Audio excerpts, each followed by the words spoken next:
we have made it to day 4. And today we are talking all about moving our bodies and how good that is, not just for our overall health, but what it can do for our gut microbiome as well. Now, remember we're in, I think it was day 2, when we were talking about how important it is to have a really diverse set of microbes and how much food, especially the colourful fibres and diverse fibres of our food, help with that. But what movement can do is it will really help to increase those already good bacteria that you have and really help increase the microbes that you have and keep them diverse within your gut. As well as keeping them really diverse, what it will help to do is strengthen your wall or your gut wall barrier. And that's really important because there's something called leaky gut that we haven't gone into in this 7 days because, like I said, there's so much that you could talk about the gut. But when your gut barrier is not strong, what can happen is that you can develop something called leaky gut, which can cause food sensitivity, skin rashes, tiredness, fatigue, and gentle exercise can really just help keep that barrier nice and strong. Exercising also helps to lower inflammation in the body, and it can also help with motility. So if you are somebody that is struggling with constipation, getting your body moving, and honestly, it's not moving in a hard way, just shaking, walking, yoga, doing squatting, dancing, all of those things helps to get the mobility of your gut working better. It just sort of stimulates that bowel to hopefully open up. So there are millions of reasons why we should exercise. Those are the ones that are really important to the gut, but we can also talk about stuff like it really helps to release endorphins and makes you feel good.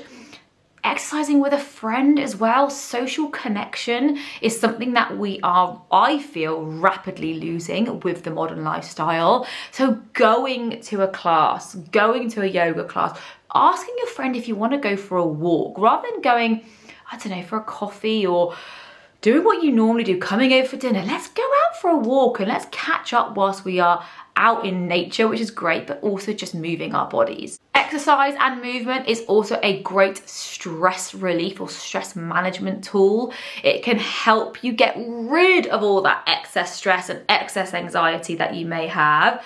So there's another reason why just thinking about, am I moving my body? How am I moving my body is so, so important. Now for me, again, high intensity exercise is not necessarily where you want to be with the gut, because that puts you into your stress state. You know, we spoke about yesterday how much stress we have on us now because of the modern lifestyle.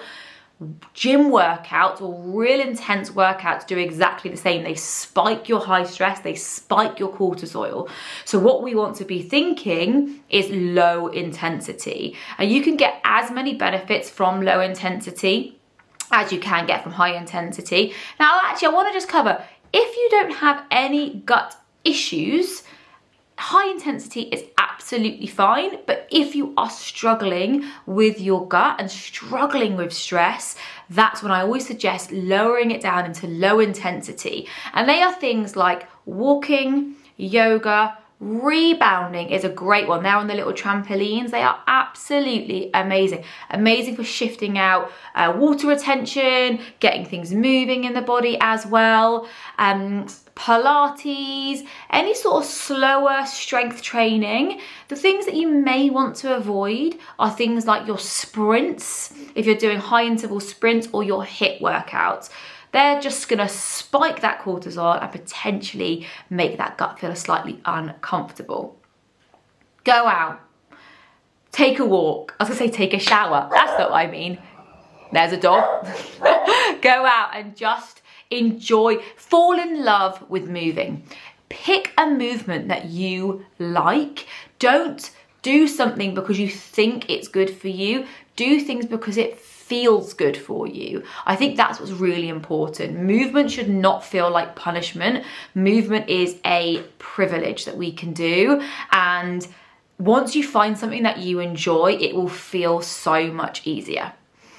That is today's video. movement in the gut. Again, you know it's all going to be in the scripted video as well.